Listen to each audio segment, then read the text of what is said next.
साल 2025 का पूर्ण बजट शनिवार 1 फरवरी को केंद्रीय वित्त मंत्री निर्मला सीतारमण पेश करने वाली हैं। केंद्रीय वित्त मंत्री के तौर पर निर्मला सीतारमण का यह 8वां बजट होगा, जिस पर पूरे देश की निगाहें टिकी हुई हैं। तो प्रधानमंत्री नरेंद्र मोदी सरकार से देश को काफी उम्मीदें भी हैं। देश की उम्मीद क्या है, इस पर चर्चा से पहले पीएम मोदी ने देश को संबोधित करते हुए क्या संदेश देना चाहा है, उसे जान लेते हैं। पीएम मोदी ने कहा कि हमारे गणतंत्र ने 75 वर्ष पूरे कर लिए हैं। यह देश के प्रत्येक नागरिक के लिए बहुत गर्व की बात है। इस देश के लोगों ने मुझे तीसरी बार ये जिम्मेदारी दी है और ये इस तीसरे कार्यकाल का पहला पूर्ण बजट है। मैं विश्वास से कह सकता हूं कि 2047 में जब आजादी के 100 साल होंगे, विकसित भारत का जो संकल्प इस देश ने लिया है, उस दिशा में यह बजट एक नया विश्वास पैदा करेगा, नई ऊर्जा देगा कि देश जब आजादी के 100 साल मनाएगा तब विकसित होकर रहेगा। 140 करोड़ देशवासी अपने सामूहिक प्रयासों से इस संकल्प को पूरा करेंगे। नमस्कार, मैं हूं आपके साथ सिद्धांत पाठक।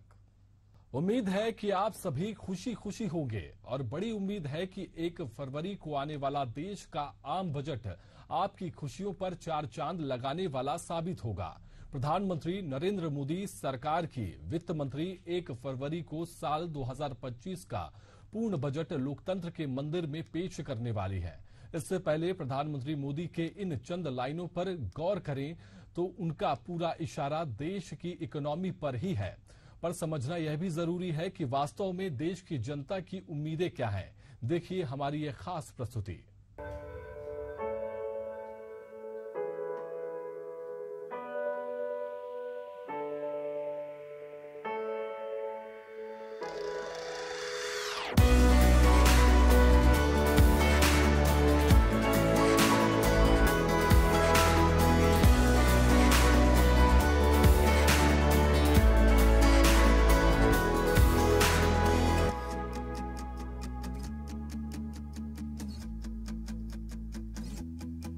यूं तो हर साल देश का बजट पेश होता है।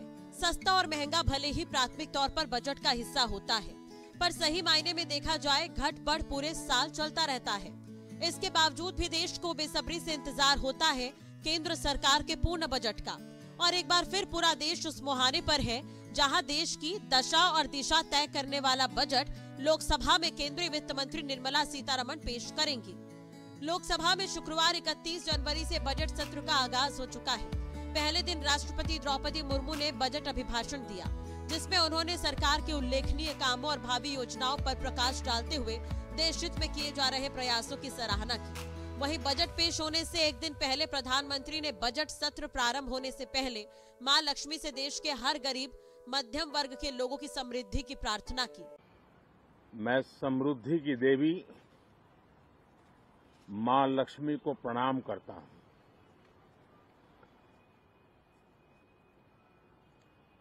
और ऐसे अवसर पर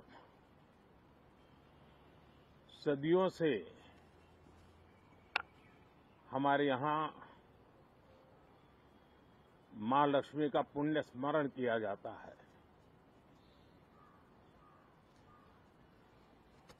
सिद्धि बुद्धि प्रदे देवी, सिद्धि बुद्धि प्रदे देवी, भुक्ति मुक्ति प्रदायिनी, भुक्ति मुक्ति प्रदायिनी,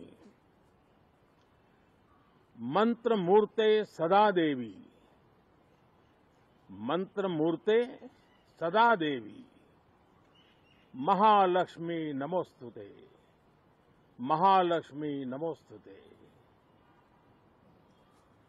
मां लक्ष्मी हमें सिद्धि और विवेक देती है, समृद्धि और कल्याण भी देती है। मैं मां लक्ष्मी से प्रार्थना करता हूं कि देश के हर गरीब एवं मध्यम वर्ग समुदाय पर मां लक्ष्मी की विशेष कृपा रहे। इसके साथ ही प्रधानमंत्री मोदी ने बजट पूर्व संबोधन में भविष्य के विकसित भारत की तरफ इशारा करते हुए पेश होने वाले बजट की तरफ संकेत किया है। उनकी चंद लाइनों पर गौर किया जाए तो सीधे मायने में इशारा इकोनॉमी की ओर है। साथियों, हमारे गणतंत्र के 75 वर्ष पूरे हुए हैं।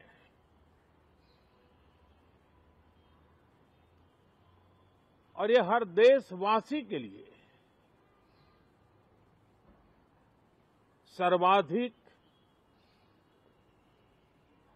गौरवपूर्ण है और विश्व के लोकतांत्रिक जगत के लिए भी भारत का ये सामर्थ्य अपनी एक विशेष स्थान बनाता है। साथियों, ये देश की जनता ने मुझे तीसरी बार ये दायित्व दिया है और इस तीसरे कार्यकाल का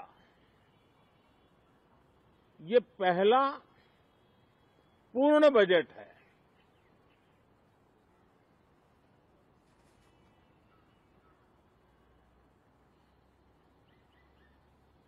और मैं विश्वास से कह सकता हूं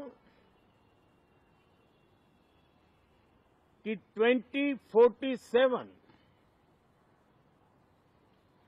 जब आजादी के 100 साल होंगे,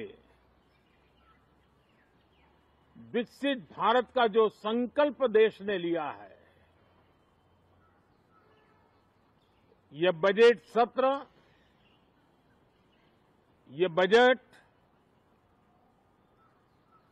एक नया विश्वास पैदा करेगा, नई ऊर्जा देगा कि देश जब आजादी के 100 साल मनाएगा तब विकसित होकर रहेगा। 140 करोड़ देशवासी अपने सामूहिक प्रयास से। राष्ट्रपति के बजट अभिभाषण में सरकार की जिन बातों को प्रमुखता से रेखांकित किया गया है, उसमें विकसित भारत 2047 को ही सांकेतिक भाषा में बताने की कोशिश की गई है। हालांकि वर्तमान हालात और भावी योजनाओं के साथ समावेशी बजट की संभावना से इनकार नहीं किया जा सकता, लेकिन यहाँ पर सबसे जरूरी बात है कि इस बजट से देश की उम्मीद कितनी पूरी हो पाती है। 140 करोड़ भारतीयों की उम्मीदों पर केंद्रीय वित्त मंत्री निर्मला सीतारमण कितना खरा उतर पाती है। केंद्रीय मंत्री निर्मला सीतारमण के 8वें बजट से पहले आम जनता की उम्मीदों में प्रमुखता से जो बातें सामने आई है, उनमें रोजगार सुरक्षा, महंगाई पर नियंत्रण, कालाबाजारी और मुनाफाखोरी पर रोक, भ्रष्टाचार के खिलाफ सख्त कार्रवाई और मुफ्तखोरी पर पूरी तरह रोक जैसी बातें शामिल है।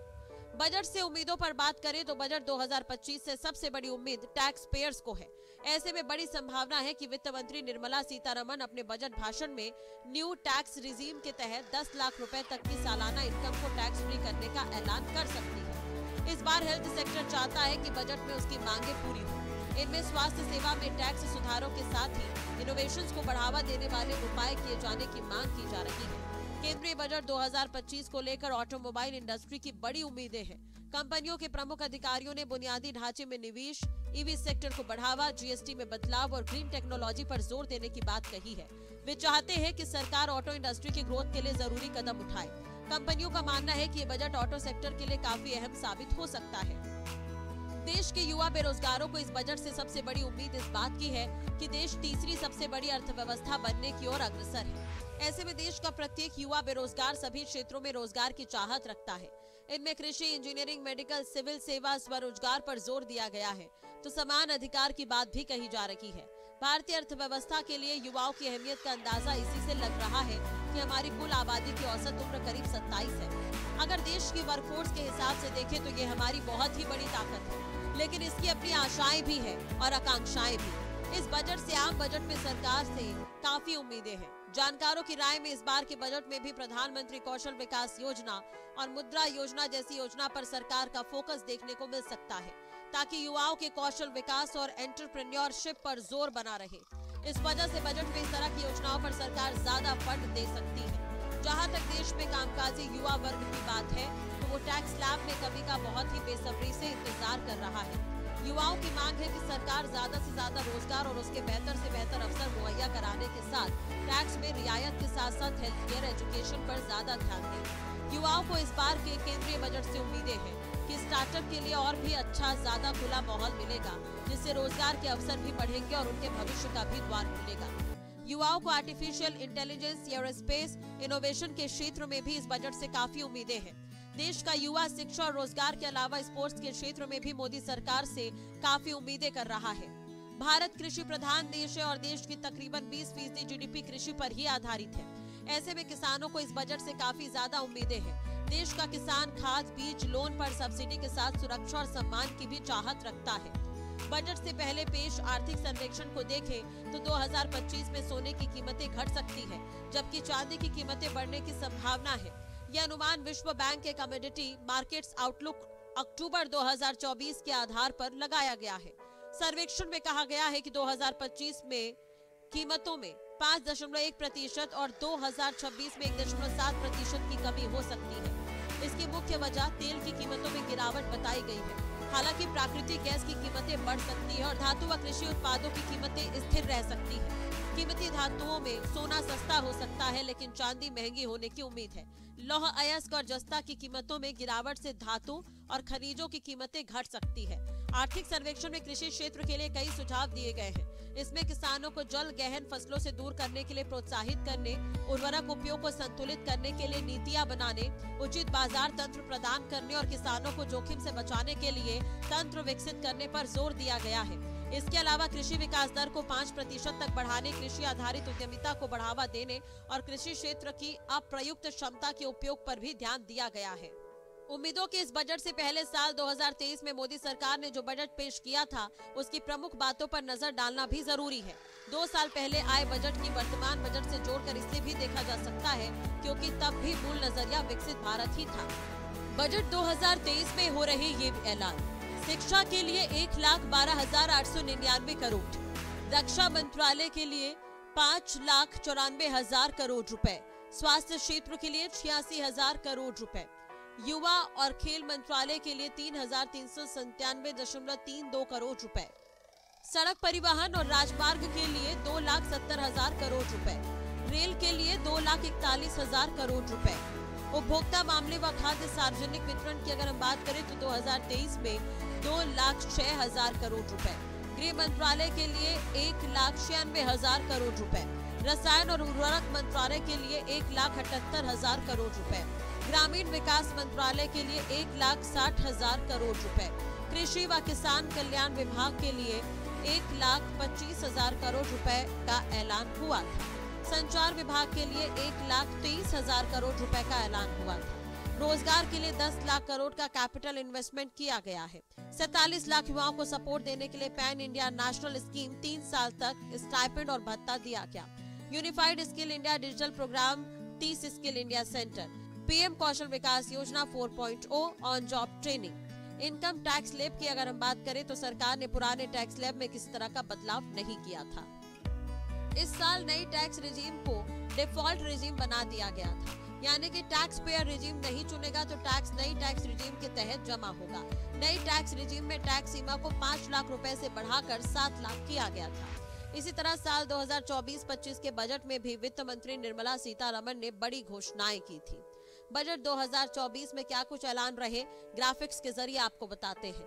2023-24 में बजट 45.3 लाख करोड़ रुपए, जबकि 2024-25 में 48,21,000 करोड़ रुपए का बजट। रक्षा मंत्रालय के लिए 6,20,000 करोड़ रुपए, सड़क परिवहन मंत्रालय के लिए 2,78,000 करोड़ रुपए, रेल मंत्रालय के लिए 2,55,000 करोड़ रुपए, उपभोक्ता मामले के लिए 2,23,000 करोड़ रुपए, गृह मंत्रालय के लिए 2,19,000 करोड़ रुपए, ग्रामीण विकास के लिए 1,80,000 करोड़ रुपए, रसायन एवं उर्वरक के लिए 1,68,000 करोड़ रुपए, संचार मंत्रालय के लिए 1,37,000 करोड़ रुपए, कृषि मंत्रालय के लिए 1,32,000 करोड़ रुपए।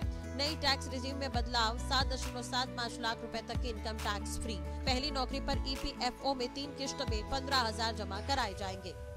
500 कंपनियों में इंटर्नशिप का अवसर, 5,000 प्रति माह का इंटर्नशिप भत्ता, 6,000 की एकमुश्त मदद, 5 साल एकमुश्त मदद में 1 करोड़ युवाओं को फायदा मिलेगा।